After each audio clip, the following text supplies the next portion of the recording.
here's a debatable topic. It goes back and forth, and many good points on both sides.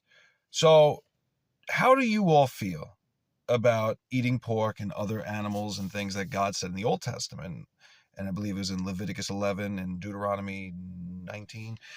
But where he said he lists the animals that are not clean and we're not supposed to eat. So then everybody refers to Acts, where Peter was up on the rooftop and they were cooking inside the house and he became hungry.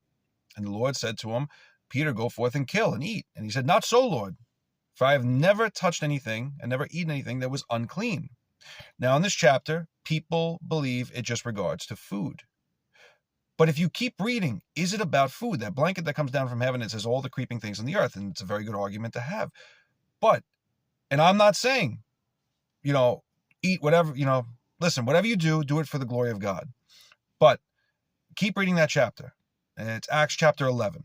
Keep reading that chapter and get to the end where Peter enters the house. And there was a big thing about, and Peter realized it wasn't so much what God was telling him about animals and what food, but it was people, that he made all people clean, that no people were unclean before God.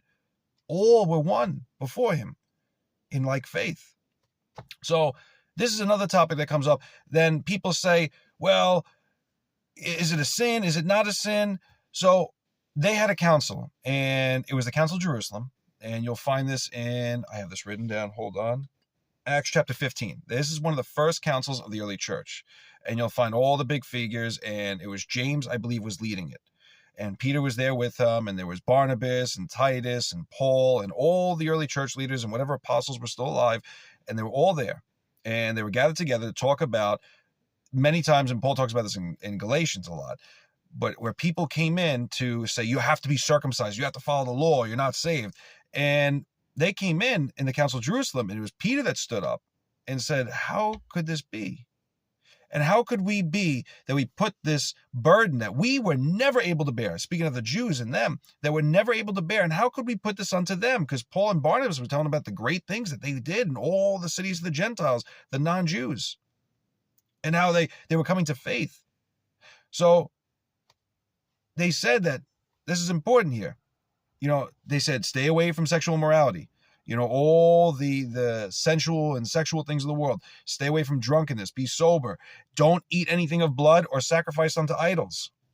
That's an important thing. So they said that. They have to follow that. That's important. To not give glory to other things. Stay away from blood. So there's still some things they should follow, but not that. So I want to know what your thoughts on this. Should you eat pork? Should you eat these things? Should you not?